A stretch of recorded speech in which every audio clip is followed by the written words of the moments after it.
All right, we're streaming. We're good.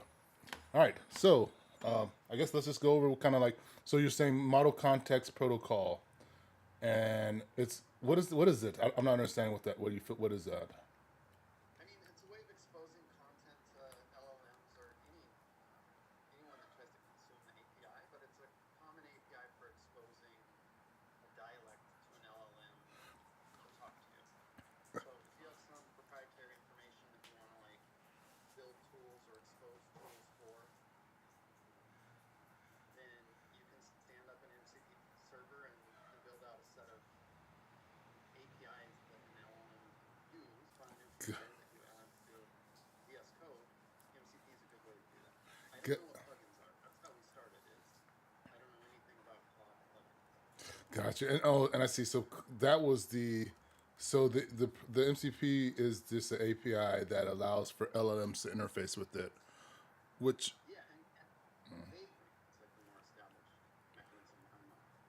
got you. So that's how you kind of. Oh, I see. So that's just the API like that handles all of that. So right. So everybody can kind of do that through their APIs, where you kind of like and you kind of provide details. Oh, I see. To requests, APIs, and so I guess let's just kind of and here. Let me see what project we want to build. Like so, I don't. I can't build the project that I've been working on due to legal reasons. So we can just pivot into, let's see, idea to impact, and let's see projects. You tell me what you think is kind of cool. So it was the caregiver support, automated document pipeline. Then also there's another one I had where it's just manage my life that it's like I want to have my own like because like you can pull these like a smaller LLM locally and kind of run it against it. Like I've been doing that with like what was it I'm not gonna say hugging face hugging face is one, but then I've been doing a tutorial on LangChain, and so they have like these kind of cool little ways of where Udemy LangChain course on Udemy. New window where you can pull. I think I've been using the same one. Where you can pull APIs, open API, open AI embeddings, open API keys, Pine Vector Store, NetPy.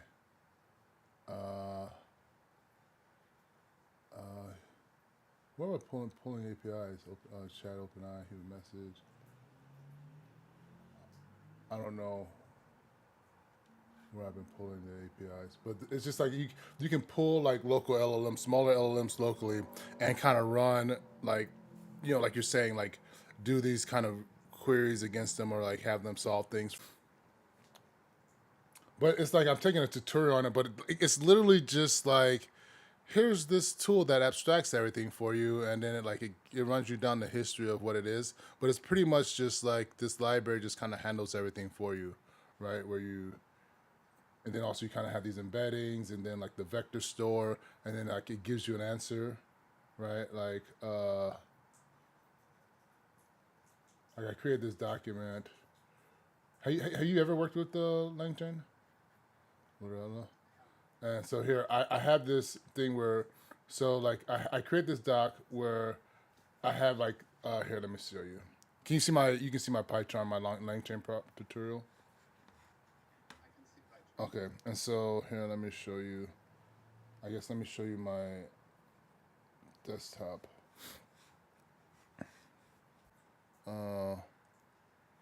And so like it's just like you just provide it. It's almost like if you were to cut and paste a document into like the UI for the API call, that it then just kind of it reads it over and gives you an answer. Like that's I would say that's pretty much what it is. Oh here I got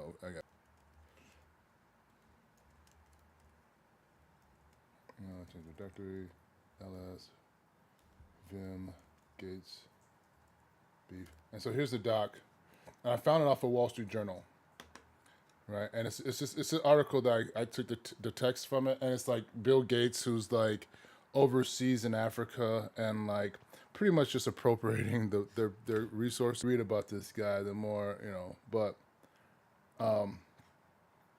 it's so here's the doc that I kind of plugged into the link chain, and so if I run this application, I ask a question like embeddings, and then I said document loader, text, Pines Perfections text, and then print finish. I think I'm not. I'm not showing this right. We create a chunk, so it's like it's creating. It creates all this context and stuff like this, and I must have deleted how you asked it a question, but you can pretty much ask it a question, and it'll pull it from this from the embeddings, right? But that doesn't interest you at all, right? How uninterested were you in that right there? I can't really follow along. You Other than you oh you can't you wait. I was showing you PyCharm. I only see a window that says Claude plugin Oh crap. storage-ws. You have multiple PyCharm windows up. Maybe that makes sense, but Let me give you a little. the only live streaming I'm exposed to is one app called PyCharm. Here, wait. Let me.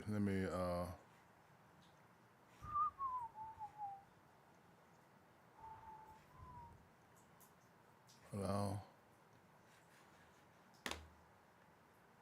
Now you can see the my link chain. Now I see the LangChain PyCharm windows, All right. but that's none of the documents that you're talking about. I mean, that's all separate, right? Unless you also have those documents. I just here. I'll show you the doc. Does it?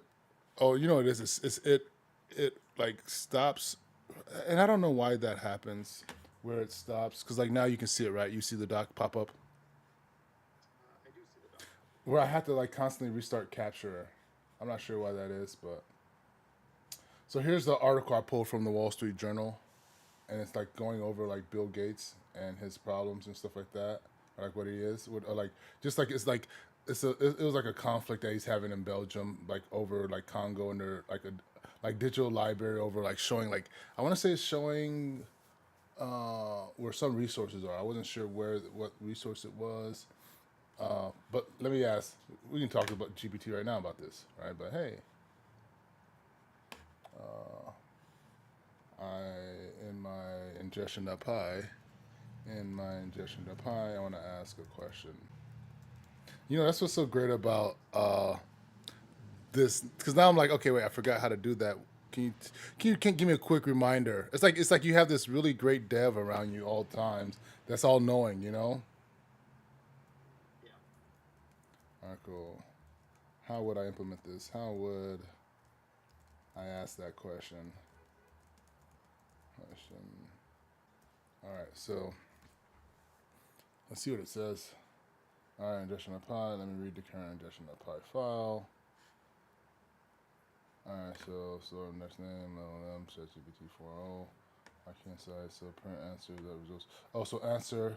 Oh, I see. So answer equals QA that retrieval. So then I have this retrieval QA. LLM equals chat. Wait, from lane chain open chat retrieval QA. Do I have retrieval QA on here? Your ingestion pipeline has learn to store documents into Pinecone as source. We need a separate retrieval QA step. All right, so I need from link chain to OpenAI, import chat OpenAI. Um, let's see. Let's see. Can you just implement it? I don't want to code this. Just implement it, dude. Right? I think this is the part that bothers you the most about GPT now, right? I mean, I use it. I go in the VS Code, turn on agent mode, and tell it what I want to do, and it does all of it. It's just every time it does it, we are one step farther away from not having any role in this at all. It's weird. You know what it is, but I see that even for me, like you still have to kind of know things though, right? Like it's like even for me as like as you're going through, it's like this great dev that I peer program with, and I'm like, all right, well, he gets off track from time to time, right? Definitely, it is a very talented coworker. All right, so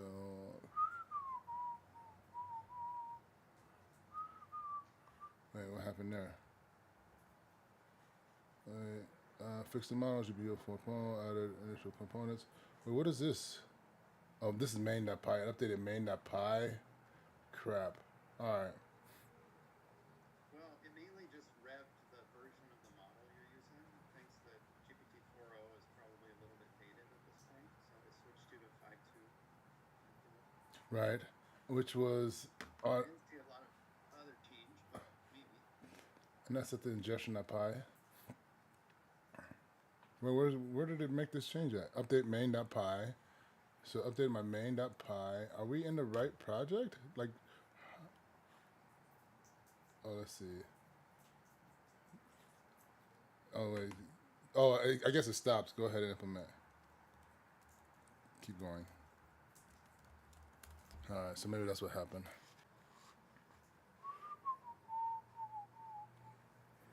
If you scroll up in the chat, you can see the lines that it changed or had proposed to change. It switched to GPT 5.2.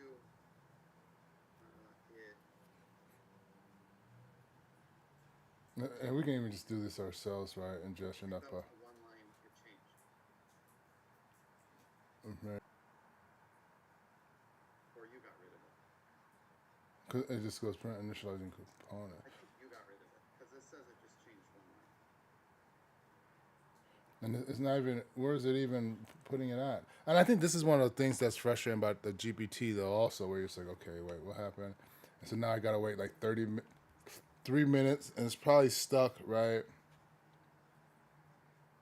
And let's just let's escape out of this guy. Alright, alright. Let's control C this. Where are we making changes?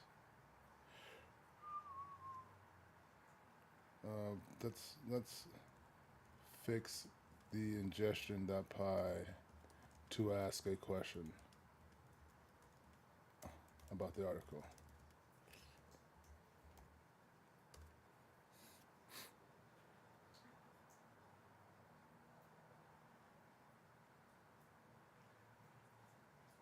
Oh, actually, I see what's going on here.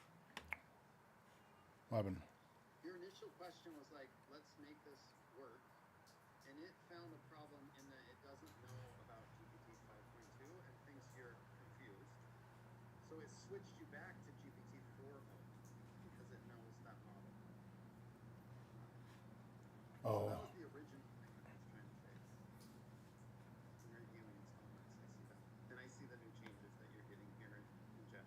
we're saying, so it creates a vector store, Pine store from documents text, anything os.environment.get index name. I have index, and so I'm not going to share my .env file. What's it? But and I can show what the pine cone looks. I'll show you. And so, but I'll keep going. So it's got the text splitter, and so the text splitter is like it pretty much just breaks your document into chunks, and so it's and it also tries to like it's almost like this like the way I was listening to this what was it like designing data intensive applications or something, and it was talking about that. But then, so like, what this does is it breaks up chunks of the document, and then it almost like organizes in a way where it's like similar things are kind of close or near each other, and so then which are like the embeddings, and then the vector store is kind of like how it stores them, and then and then once you kind of come into here, it's able to pull the embeddings, and then it'll show you. But let's just accept. All right. So you can see like the embeddings. Do you want to kind of like want to hop? We can just debug through this so you can see what's happening. Is that interesting to you?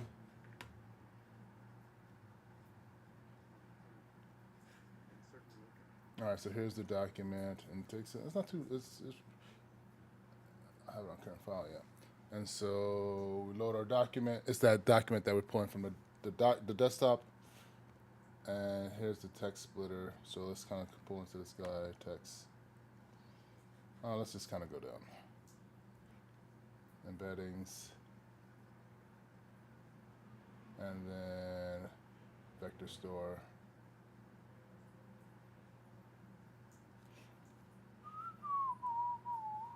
All right, so here's the text. So it broke down the document, like 1,000 chunks, a chunk size of 1,000, like I'm not sure characters or whatever it might be, right? And then it has the embeddings. So then it builds the embeddings right here. I don't think it's gonna show it, but all right. So then here, let's just go to the query. What energy company is Bill Gates backing? Question, retriever, and so here's the vectors, the vector store. So this is like it returns back to you some elements to let you know like okay, this is these chunks are potentially gonna have the answer. So like it pulls them down into a thing of like, all right, here's the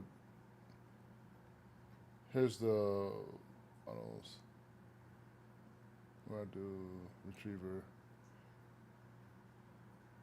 Is this it? No. It's in here somewhere, right?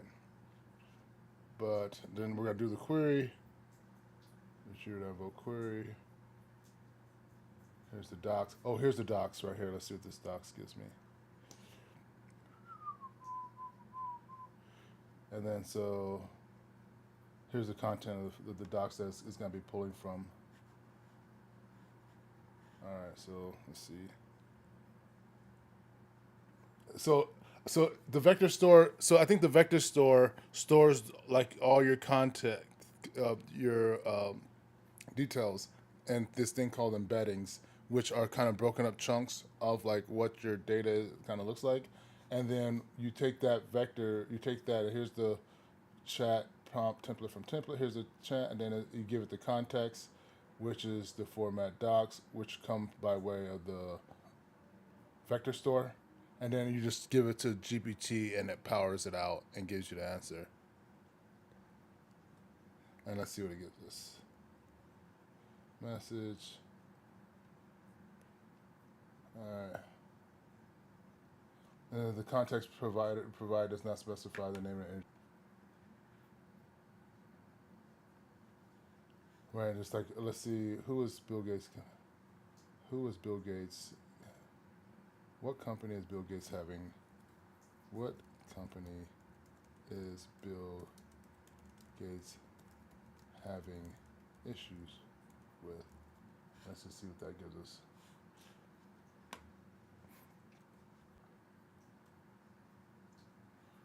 It only mentions that it is Bill Gates-backed company involved in a conflict between Congo and Belgium, centered around antique maps and geological archives. Yeah, so that's it.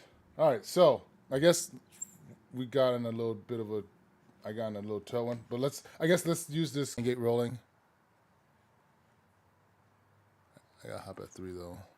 All right, so let's open that up. File open. I just create a new project. Should we do it? We want to do it in VS Code? I don't think you should switch editors at this point, but you could. And I guess we're gonna. Why would you? Why would? This is more like from my back end What? of the just of the application of the. Well, I was gonna build the React app where it was gonna be the autistic tool for parents with autism, or do you want to do the like your own personal GPT, like an LLM that helps you with all of your life? How about before you switch, Hmm. you give a little summary of what we just did, because I'm still uncertain what the heck we just did. Oh, okay. So Did you get an answer back? I never saw an Oh, it was just saying the context that provide. Okay, here let's. Do you want here? Let's do this. Do you want to do it live? Maybe that's a better question. It just says that it mentions that Bill Gates' backed company is involved in a conflict between Congo and Belgium, centered around antique maps. You want to just actually pull a live doc and have it give us an answer? Would that be better? None of that is helpful, especially when like you were setting off on task to do something here, Uh, and so far we haven't established what we did or what we changed. So doing more doesn't sound better. uh, Do you have any idea how the local vector database that you initialized and filled with some data from Bill Gates' article is queried by or used by OpenID? Because like somehow it looks like we've exposed some data for the LLM to query against, but I don't understand if that's true or well, let's go to the. Was it? just how we did it. Here, let me log into my Pinecone. And Oh, so you're publishing somewhere. When you do an ingestion, it's going to a remote database? yeah, I created. That's where it's pulling my index from. Where it's like, where Okay. and so Pinecone is like a vector database that you store these embeddings at. So let me kind of go to it, and then maybe we can walk through it, like as far as how it So that works. kind of makes sense. So you ingested some content into a database that's accessible on the internet, and then when you queried OpenAI, it maybe is already connected to that database and was able to get in and get at your private content. Right. That's interesting. And I'm gonna make sure that I have the right Pinecone. Let me, or at least I'm going to the right space. Let it go. Oh yeah, it is Pinecone. Oh no, it's not. It's not this email. Stop this. Pinecone.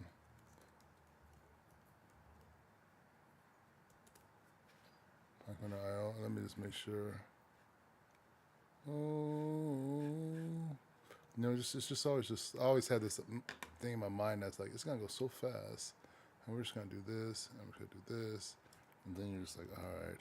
So I just struggled. Pinecone. Oh.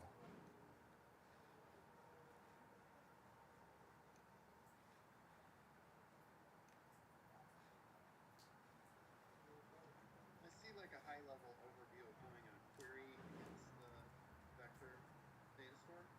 And it almost makes sense. Like you're making a big Lucene index, and then they query for like, who is this particular person, and they get back a bunch of documents that reference that person. And That from that, the LLM then has context of like what documents to include in its query to continue like advancing the question that it has, is what it looks like. right. And also, that's what it is, essentially a Lucene index, which is more for like tech, which makes sense because it's intensive. Where Does it Lucene, mean that in that Lucene indexes, you put documents in, and those documents get indexed, and then when you search for terms, the index is evaluated, and then a subset of those documents are returned. So you don't have to process all million documents you have in the database. You only get the ooh, 6 documents, wow, and then you only can work with those 6 to do more billions and billions of tokens processing your whole database. It looks like you can reduce the set of documents that are relevant, and then it'll work within that set. right, through via the. Oh, okay, so that makes sense then. So then that's a clever way of doing it, just using those. Pinecone. What's happening here? And I was gonna show you what the index looks like, or how it works on the back end. Login. Pinecone. All right. Here we go. So here's my. So then here's my index, medium blogs embeddings index, and so it's pretty much just like this is how it stores it, where you're saying, oh, and here's like the. And I feel like it's the same thing over and over again. Oh, is it storing it over and over? Oh, I see. Every time I'm running it, I'm storing it into a different index. So, I'm unfortunately still only seeing oh, here, wait. Let me. Oh, wait, here. Let me.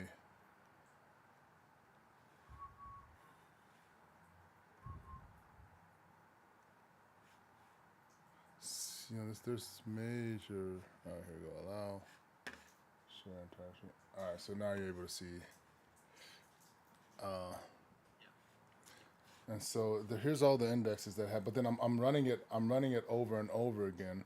So maybe if I create a new index, and then I'll just call this create index, and I'll just call it. given that the content isn't changing, a lot of times you drop the current in new indexes, but I was on. when you're rerunning ingestion, I was gonna run a different. I was gonna run a different data set, so you can try from. You want to do that? but certainly you want to have your document represent your actual document count and not ever have them growing with duplicates. Right, right. So here, let's do that then. I think that's what's happening here. The score, call it create index. Let's go live, live stream with John. And then we'll have it be llama text embedded v2. We're not, we're using PyCon. This guy was. This was a configure. Let's see what this is. I don't know, browser, namespace, metrics. It doesn't say what it was.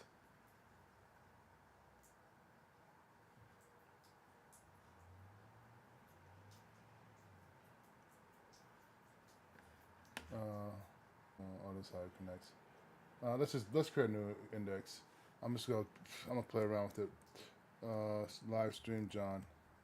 Live stream John. And let's go ahead and leave it. I'll leave it that default one. AWS, cloud provider, Virginia, East, AWS. Okay. I don't know Llama text embedded, multilingual 5 parse, Pinecone sparse English. That's fine. Create index.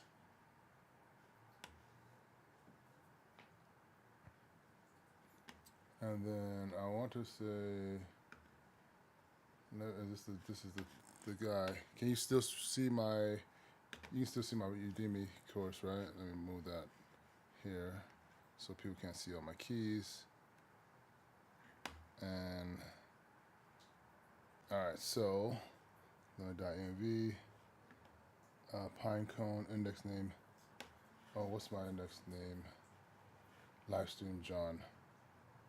Right, because the last one was called Medium Blogs.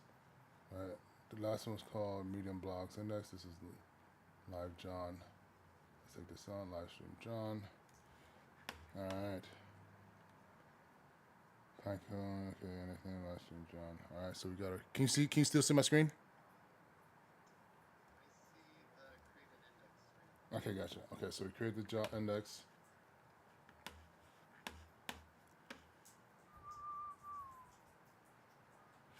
All right. So now I got my live stream with John, and then let's go to Wall Street Journal. Let's get an article, or let's go to Wikipedia. That's better. And what we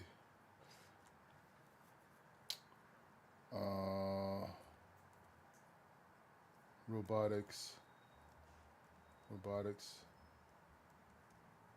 food robotics, history of Rome, or Hadrian, history of Hadrian, huh? Let's just look up Hadrian. That's a good one. All right, so here's Hadrian. Let's see if they have a way I could just save it as TXT. But I have to just copy and paste this whole guy. Let's do it. That's enough. No, we're gonna read all about Hadrian. That's enough. Let's be about Hadrian in Africa. That's I like that. No,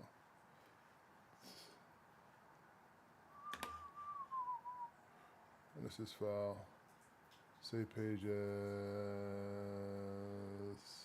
Text files. Hadrian, Wikipedia, desktop. Let's do it, Hadrian. What time is it? Almost 2 o'clock. Okay. Desktop. All right, save. All right, so let's see what Hadrian's talking about. Vim, Hadrian.html. What's Bill Gates beef? Oh no. Oh, okay, so we go Vim Hadrian.html, right? All right, so here. All right, so we'll use that. So Hadrian.html. All right, so let's pull this out to my ingestion.py. All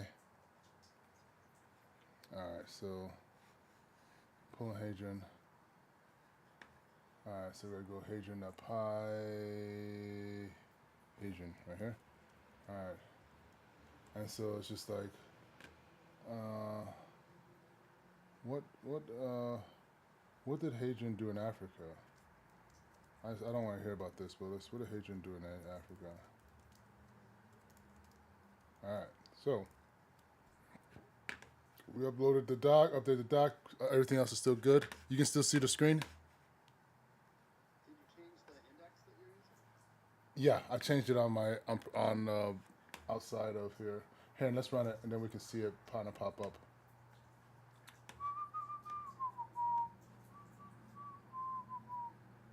Ooh.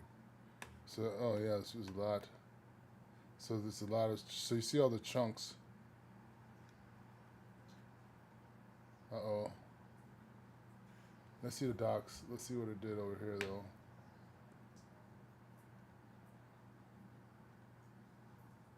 Master and John, give this a refresher.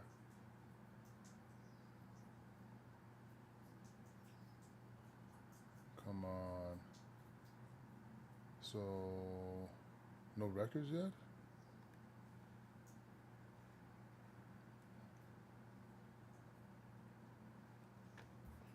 What happened here? To me, you would need to tell your import script that you're using a different index.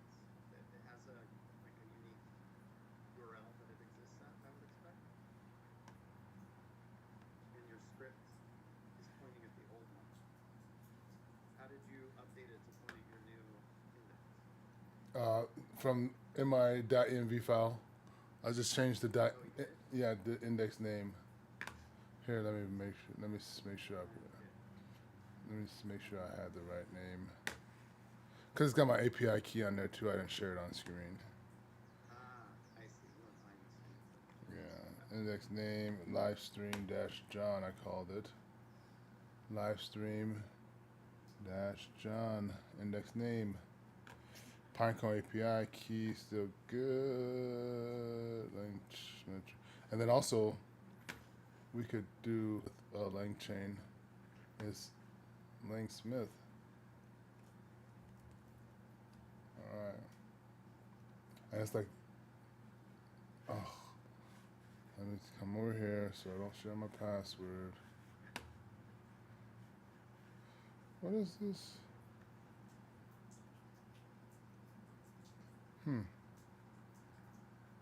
So let it.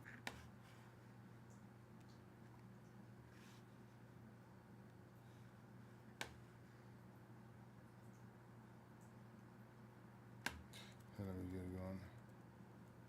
Not for sure.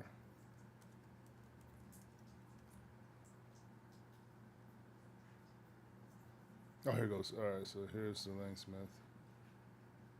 Lang Smith. Search agent. So it shows you agents, tracing, and so 17 minutes ago, RAG GIS. You can see it, and it kind of shows you, it debugs and shows you the price that's costing to run all these things. And then here's the energy use company.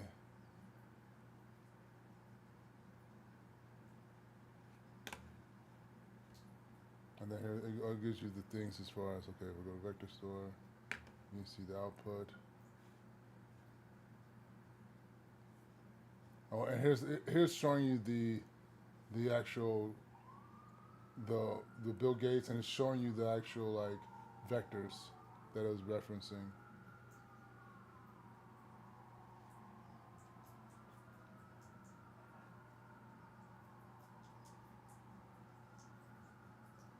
Oh, and you know, it gave me the answer right here, right? But it didn't pull the answer back to me on the front end. Antique maps and other geological archives are at the heart of an increasingly ugly showdown.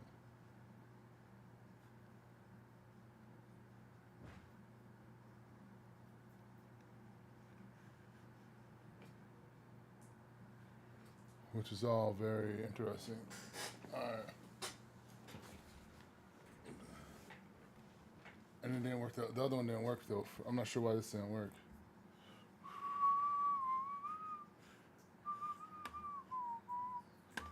One sec. Let me put my VS Code or my PyCharm back open. There it is. Oh, let me get rid of my ingestion. I hate how this. I'm not sure why this is happening. What do you think it is? Let's see. All right, so should we just add GPT to debug, or do we want to debug it? I can't really see, so. Like, oh, it's hard to see the screen. Well, it's a small little error window terminal.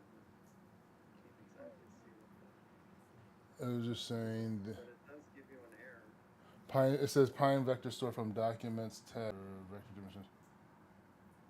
Oh, the vector dimension 1536 did not match the dimension of the 1024. Huh. Let's see. Is that what is that?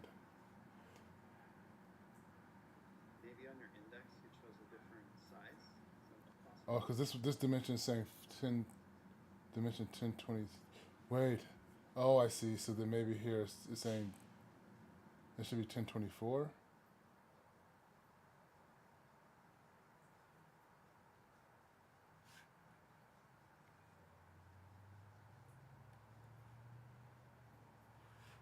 So why is it saying wait? So wait, where does it not get the 1524? Oh, chunk size. Oh, I see. So let's just make it 1200 then. Maybe that'll do it. And let's delete it. Let's see what that does. Because if the dimension's 1024, dimensions, I'm assuming that 1536 means that. Wait, how's that? What is that doing? 1536, and this is 1000. Let's see what that does. If changing the dimension on this guy, is there anything in here saying dimension? Oh, Control Z, that guy. F, dimension. No. So I'm assuming that it's meaning that I'm assuming it's the chunk size. Let's see this. You think that's gonna do anything? I can't see whatever you're looking at. But, Let's see. All right, so let's do this. Delete. Wait. So oh, it's nothing in there. Perfect. Oh wait, why is it saying? Oh, I see. There's nothing in there anyway. So why is it that doesn't matter? It's just saying dimension 1036. Let's. Wait, what? Last year, John. Wait, what? Why is it saying? Oh, it should be 1036. Edit. Let's just say 1536 configure. Oh, I see 1536 then. Wait, what? It's saying 1536 doesn't match 1024. And this embedding dimension is 1536. Why? Was it too much text I gave it? well, I think that's what the chunking does. Or, I mean, the text splitter takes care of getting it into the right size, so it's a little confusing. Right. So why is the dimension setting to 1536? Let's ask GPT.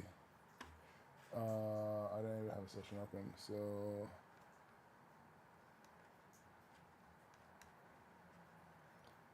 got an error. Around dimension size. Reads 1536 on Pinecone.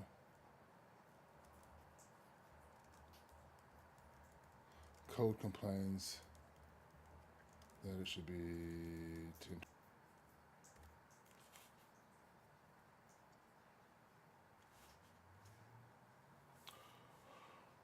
Let it go.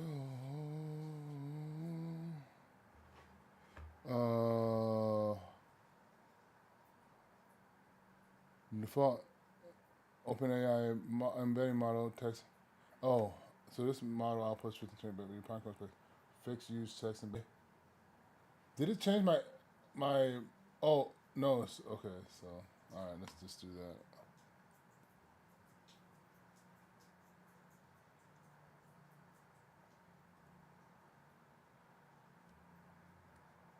All right, so then now let's give it another run. Oh, dimensions. Oh, it says 10 dimensions, 1024. So then now, do I need to delete anything? But let's just see what it does.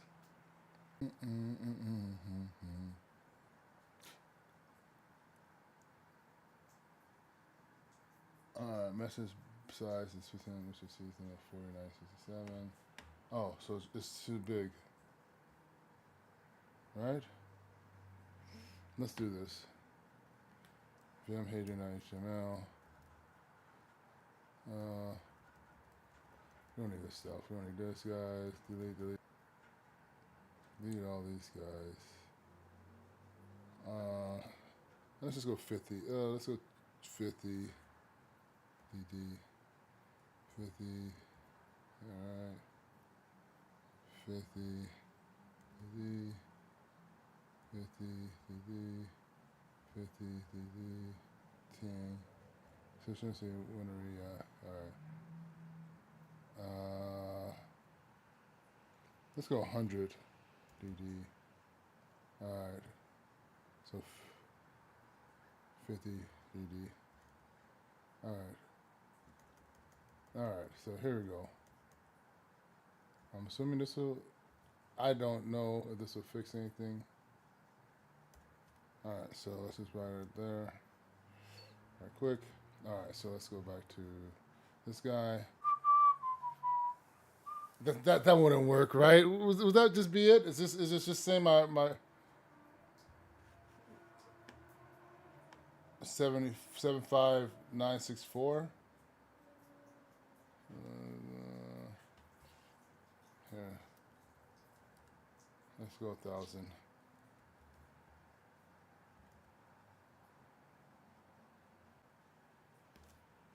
Is that it? Did I just delete the whole thing? I delete the whole page, the whole application. Let's undo that. Undo that. This is not.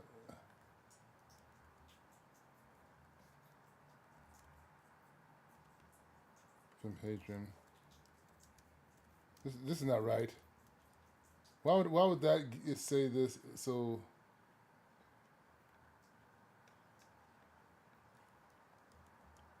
All right. 270. 4,000 lines. Let's see if this works.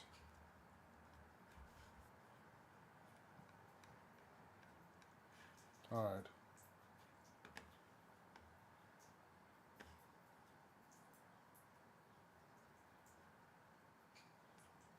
I wonder if it's using like a.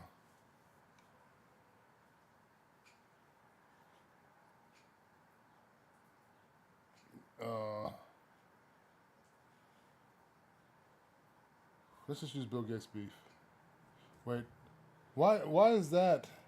Metadata size is 75,964 bytes. Date.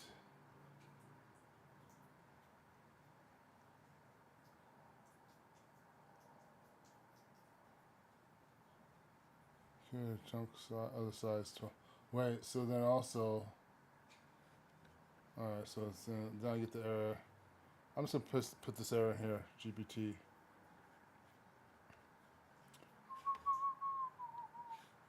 And now I'm getting the error. Is that? I think that's one of the things that it does is GPT just kind of.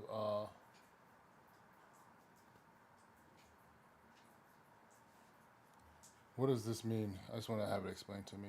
Put tab. What is this change?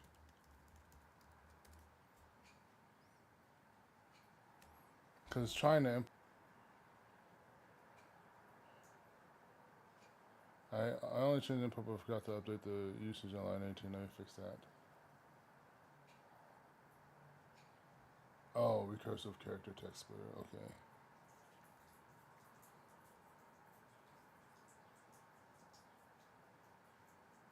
I think that's the problem that it just like you when you just blindly take these changes. I think the only conflict you currently have is when you created the new index, somehow you didn't get the same model type as the prior one, which changed the size of the thing that it's trying to push into. So if you were to go back to your .env file and switch to your old index, I think it would work again. And if you were to recreate a new index and get the right model type, you'd probably resolve this issue. But right now, from the searching I did, it sounds like the sizing is wrong on the new index. There's just a disconnect between the metadata encode and Got you. the. So I'll just go back. Oh, there It goes. looks like it's working, so I don't know what you changed. And it says, what did Hadrian do in Africa? And it says the context. Oh, I deleted everything in my. I can't, and I can't. Do I have Africa on here? Let's see, Africa. Africa. Africa. Oh, sorry, Africa. Africa.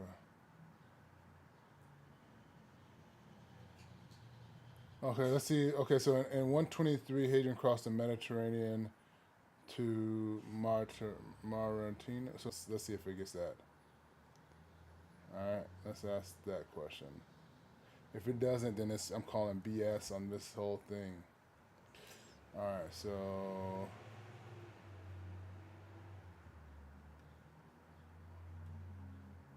when did Hadrian cross the Mediterranean? All right, and so then also, I think what's happening is I don't need to do my embeddings, so I don't need to go to those and and here's the embeddings for Hadrian. So let's delete these guys, right? How many are here? There's 10.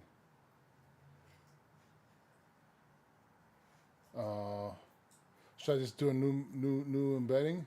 Oh, let's just run it. Let's just run it. We'll worry about that later. Let's see what it does. So it should say 123 because it's ingesting splitting. I don't need to do that anymore. I don't need to do this guy.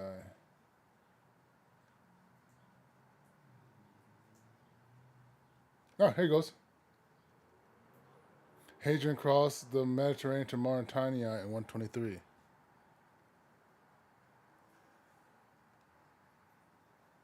And I'm just going contacts from that. Do you want to ask another question? Where are you seeing output? Oh, you can't see it on my screen. Hadrian crossed the Metro. And then hey, look, let's do this. Let's go to Langsmith.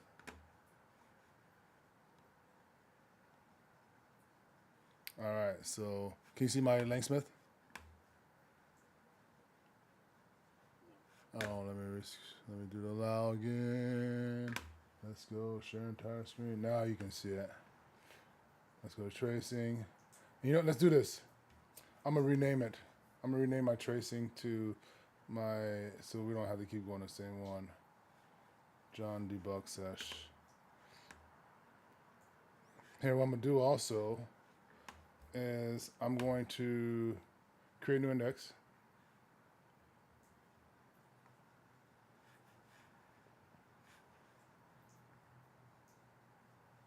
Index is create index. 15. Oh, it says 15. I create index. Hadrian, Hadrian, Hadrian, the mean. Call it Hadrian. What time is it? I got an interview at 3. Hadrian the mean. All right. The mean. You know, and I got an interview, and I'm like, oh, I've been really kicking butt on tutorials on like leak code, like really kicking butt on leak code, and it's like I haven't even. I've done like 4 of them, and I got them. And you know what it is? I stopped drinking alcohol, cigar smoking. Haven't done it, and it's like I've been doing this little supplement. This is like an ad break called Brain Food. Oh. I'm still being Python, so I'm not. I don't know. This will be. Oh, for them, is I think they have full stack or back end. I think I'm doing for the full stack, but then they have a React also. So it's oh oh oh whatever the guy. It's gonna be a surprise. A surprise. Oh yeah, yeah. Yeah, just algorithms. Yeah, they're just algorithms. It's like, oh yeah, you just. I've just been doing challenges here. Let me see. Adrian the mean. Let me go. I'll pull up my lead code for you. And let's not mistake it by. Hey, Uh, before you go, real quick, you can see here with this index you just created, the model is llama text uh, embedded v2. Like when you're configuring LangChain and it was giving us an error before, the two kind of need to match, I think, so that it knows what the index's model is. oh, Llama text embedded v2 is a particular size. It's that 1536 that we saw. so do we need to go? Here, can we edit this guy? Configure. I just wanted to share because that's the detail that it was. Wait. So what would that do? So wait, what are you saying? So you're saying this is a model that it's using? Yeah, up above, all the way at the top, you can see the region and then the model. And the model from what basically the chunks that it can upload and download. Right. Oh, I see. So when you were trying to add to the index, we had the llama text embedded v2 selected for the Mm. type, and somehow when we were trying to upload, it sounded like it was a mismatch in what LangChain was expecting versus. The size where the recursive kind of string, whatever it is like it had to remove like all the like backslash in like those kind of characters to where I think that maybe I don't even think that reduced it though. Was that the size problem, or are you saying that? Usually that's just Right. normalization that like make sure that you got consistent main endings and content and white space handling. But I would think when it's not a problem.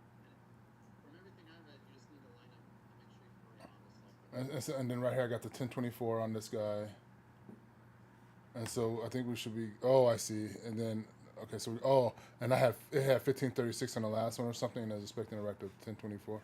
It had 1536 on the Yeah, last one. yeah. How? Huh. All right. Well, come on, come on. All right. So let's go to this guy. I'll show you the. Let's see. So you're gonna see my Langsmith too. I updated the index for that, so we're gonna reprint this guy. And I'm sure there's a way to just delete all the things from my index. Seems pretty like.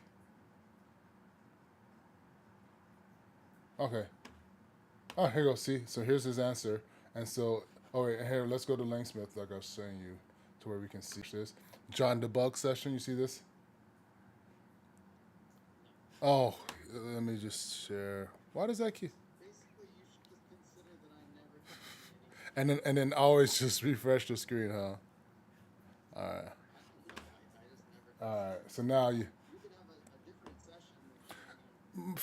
I don't know why that happens. It's on my even on my OBS Studio, the capture stops and then I have to restart capture. All right, so here's the John debug. So here's the tracing for this guy, right? And so here's the child AI, and so here's the vector store retriever, and so it's giving you the workflow of how it's going, of like saying, okay, here's the documents. Hadrian appears to have continued through southern Gaul. So and this is like you're saying, it's almost like that Lucene. Is the vector store using, yeah? So these are the documents like the nearest as from your RAG to provide context to the OpenAI, right? And so then here's the chat OpenAI, here's the input, and answer the question based on the context. And then so it's passing it in as context, right? And so what it does is it takes the context that it pulls from the RAG and plugs it in as context to the LLM in that format where it's saying, okay, and well, I guess these are called prompts, right? Or would it be the prompt? I don't know. I'm not going to say these things. But, and so here's where it gives you its context and says, when did Hadrian cross the Mediterranean to Mauritania? And then the output is Hadrian crossed the Mediterranean to Mauritania in 123. So like a made up answer. No, let's see. Let's No, I mean it just sounds like it. In 1, 2, 3. yeah. Yeah. Right, right. You're right. It just adds the whole bit. Right. Like no, it sounds like a made up history. Yeah. That's what it sounds like. They're like, yeah, 1, 2, 3 sounds right. Okay. So I think that's pretty cool, right? That's the way the RAG works when you're kind of interfacing and doing stuff, right? So like when you're building applications, I think that's valuable in the fact that it's just like, all right, well, I I don't know how to solve this programmatically. I've reached an edge case. Here, throw this out to GPT, give it context, and how can you give me an answer? Yeah. I mean, if you've got a big data store, it's pretty cool that it limits the number of documents that are appropriate for the context and then passes that through for the prompt. Um, can I see the price right here? Is this like 2/10 of a penny that it cost you to run that query? Yeah, Is that 21 thousandths or whatever? yeah. Where'd that go? Oh, it's probably on the this guy. Let me see. Feedback. I see a cost, but it's just like blurry enough that I can't really read. Oh yeah, here it is. Yeah, yeah. 0.0021. Yeah. So maybe if you ran 5 of these, it would cost you a penny. Is that okay? Right. It's not too bad. Right. So, but then it's like I think that's why you're almost like I wouldn't make an application that strictly works off of talking to an LLM. That just seems Everybody's doing that, but well, yeah, like the chat bots and stuff. long term, yeah, like it might get costly. Right. Well, because of those chat bots and stuff like that. Yeah, it's like, oh yeah, but then also, which is it makes sense to like also be able to kind of have that type of storage. Like for me, one of the things is I would like to have like even for well, I guess like what I was doing before was I think I still got it on my running Olama, right? I open Olama, and I have a LLM running locally, right? It's small, not so big in regards to number of parameters, and you can kind of have it's the Gemma 3 4B, right? And so when you pull up, oh wait, I'm assuming you can see my screen. Can you see the Olama interface? I can. Okay, Yeah, for once it's actually working. okay, and so you can see Olama here, right? And so then like, but it's just like let's go to Olama to their LLMs, and if you're pulling and running Olama, like some of these APIs are built with open models, and then so here let me go. I have a model. So it's like kind of installed it. I already got that. You know, I'm always just like I'm not gonna give them my information, and then I'm like, all right, maybe I should have, because I never remember the passwords.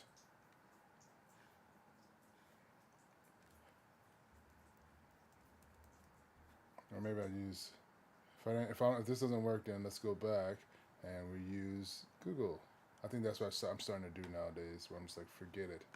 All right, so whatever. You got it, Olama. You got it, Olama. You take all my info. I don't care. All right, so They're asking for two things: your profile picture and your email address. And you already gave them your email address in the other right. of logging in. All you gave them was your profile picture and your name. I just okay. So it's not that bad then, huh? This is the Gemma 3. It's pretty minimal. And so here's all the models. And so here, let me show you the Gemma 3, Gemma 3, 4B, right? Gemma 3. Yeah, so the Gemma 3, here we look at the Gemma 3. Gemma 3, Marv. It stopped streaming, just so you know. All right, well, now we're streaming. All right, so now we're at the Gemma 3. All right, let me make sure that's the Gemma 3 colon 4B. Colon 4B. Oh, here it is. So Gemma 3. So a lot of people use the Gemma 3. The current most visible capable model runs on a single GPU. And so these are like your own, you can pull a LLM and run it like in your own infrastructure or whatever it might be, right? And then you can provide it your own vector stores and stuff like that. So then like all of your queries can be done like pretty much without paying to open AI and stuff like that. It's just that the answers are going to be a little more inaccurate and like it's going to hallucinate more. But if you provide it way more, Just the smaller the model, the less intelligent. right? But I think that even Definite trade-off that you can feel as soon as you start running it. right, but I think that if you just provide it like if you have it kind of within a like small scope of things and you say, okay, here's the information, spit this out or something. But I'm still pretty sure that the reasoning might not happen or whatever it might be, or you just kind of have it like work with you, but like you can see the difference as you change from these models to the larger ones. So even like if you're trying to do it like without something like LangChain, it gets a little more like interesting in regards to like it's like almost like a different data standard kind of, you know, like your part. It's like there's embedded like you're like, okay, I want like I was doing something with discount and it had like the JSON was it had like it was embedded created differently and stuff like that. The properties were like embedded as opposed to like being the parent kind of key kind of a deal. And so I think, but then for me, like ideally, like what I would love to do is just to create I would love to have like a little small LLM running, like that has access to all things about me, you know, and then from there it can pretty much like it can almost just work in that realm of like like a super fast assistant kind of a deal, you know. Yeah. And you've looked at OpenClaw and messed with that?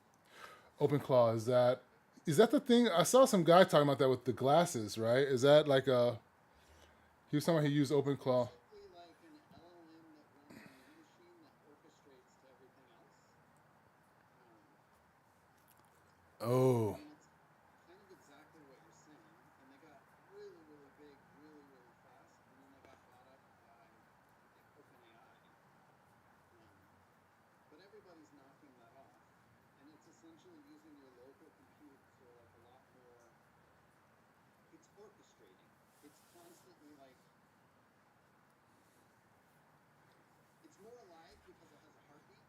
So like you can schedule like every 40 minutes check to see that I'm working out.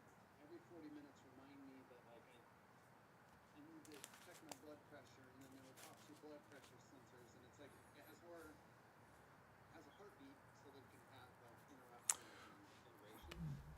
And you should check it out if that's what you're feeling like you wish you had.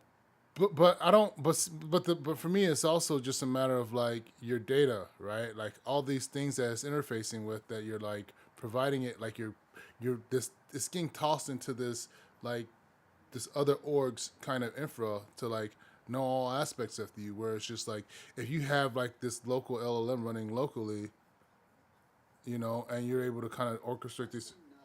I Mm, think the thing with OpenClaw is that it like connects to a whole bunch of different data sources, mm. um, and there's no like single thing that it's feeding into. A lot of what it connects to is your content. Um, you'd have to watch some videos on it to see it go, but it's a little bit like what you're talking about, where it's like your own personal LLM. Okay, and it's running on your own system. It's a little bot that runs on your system and talks to everything. Got you.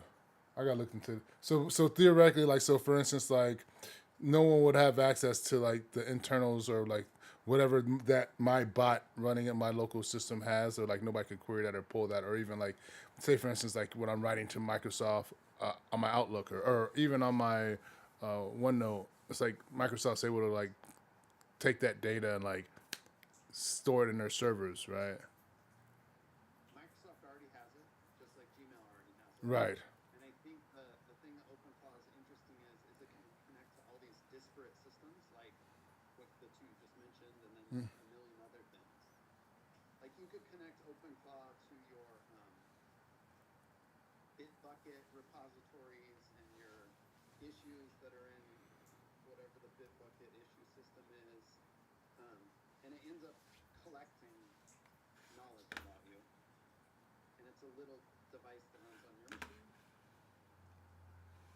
Anyways, I don't know enough about it. I'm certainly not suggesting it. It's just a thing that is in the news and everybody's been excited about it, and it's causing a lot of problems for LLMs because it's really heavy on like back queries volume. Oh, as far as just as far as just like the consumption and like the amount of queries it's making. People like burn through tokens, so a lot of the providers have been banning OpenClaw from like using the unlimited access you currently get for your $20 a month account. Oh, I don't get unlimited. Now they have a limit like to where I can run through my tokens, the $20 one. Oh, the unlimited one. Good. Even still, it's like you have a realistic limit with your $20 that's way bigger than if you were paying for API tokens. Mm. Um, and I mean, the reason why you have a limit right now is kind of because tools like this are pushing the boundaries of what was acceptable a year ago. Right, because now you're gonna have people burning through all of their tokens every day, whereas like before, it's like for me, it's like I might not, I'm not gonna have that much usage, right? But if it's like embedded into my everyday life, right, as opposed to it being something that I'm like using for Google searches, or not Google searches, but for searches. Now the utility is kind of up, and you know it's gonna be way more heavier. Yeah. Well, if you have a spare machine, you can like set it up on that machine and like just see it work in like isolated environments. Um, I haven't done anything with it, but people are like going out of their minds about how cool it is. Oh really? Clears your inbox, sends emails, manages your account. Okay, so maybe I'll run it. So this is the guy. I mean, I see quotes now on their page. It's like not enterprise, not hosted, infrastructure you control. This is what a personal AI should feel like. Oh, And I think the thing that makes it feel like it's different is just that it like it's not in response to like a question you ask. You're not asking it a prompt a lot of times. oh. You're setting it up to like be your agent, and it's kind of blind because it has hooks that bring it back to life all the time. Right, and it's funny. I thought about that like so long ago. Like running that. Yeah. I bet if you told it that you wanted to give it your cooking list or whatever, and then say every morning at 7 a.m., give me a unique breakfast from these breakfasts that I like or whatever, it's like it'll automatically set up that sort of infrastructure to do that. And it's Right, so different than like you having to remember to prompt something. right. No, because for me, it's more like how would I use OpenClaw, and it's like a lot of it's like managing my stuff or just handling a lot of my tasks without me being involved in a loop. What time is it? 2:30. I got yeah. I'm gonna hop. in about at 2:30. Because I think I gotta, yeah, I should probably prepare, relax my mind, maybe go for a walk before my Without a interview. doubt, you should go prepare. What does preparing look Or like? not prepare, How do you prepare? How do you prepare for interviews? um, 30 minutes before, like how does one prepare to do a coding? Like I can't imagine like reviewing code because I think my mind is already kind of like burnt out, you know. yeah, And you're just like, all right, well, let me just kind of like not do anything. But then I'm like, okay, well, one of the things I want to do for the interview is like, uh, in Python, I saw where you have this embedded function inside the class. So instead of me having to call like self dot like calculate discount, I have the function inside of the that like big class. Here, do you want me to show you leak code real quick? oh, I know about it. I was actually, I kept saying the same thing, but like, what area are you working on? Because like, there's all kinds of like focus areas. Here, am I am I sharing? Yeah. Okay, all right. So here, let's go to my problems, and then I'll show you what I've done. And it's like, and they're not optimal solutions, all of them, right? Like, but I Yeah. got this hard one, medium of two sorted arrays, Yeah. plugged it out in like 20, 30 minutes. The longest palindrome stream, figured that one out, and like, so it's like these are the five I've done so far. My interview was I first talked to her last Tuesday, so over the course of like I didn't do it every day. I didn't do it yesterday or today, but you know, if I got five, I figured I've got a strategy to where I can kind of get them out. Yeah. I've done some. It's been probably 3 years since I've looked at this website, but I used to log in and do some shit. I used to do was it Hacker Rank, and Hacker Rank used to be a one I used to do a lot. I think this feels a little comparable to it, but I actually this flow feels a little more updated than Hacker Rank, Yeah. and it felt less like I felt like I had a chance in here. Yeah. All right. Well, uh, Well, good thanks, luck. buddy. Have at it, Uh, and we'll talk next time. all right, buddy. Thanks for steering with me.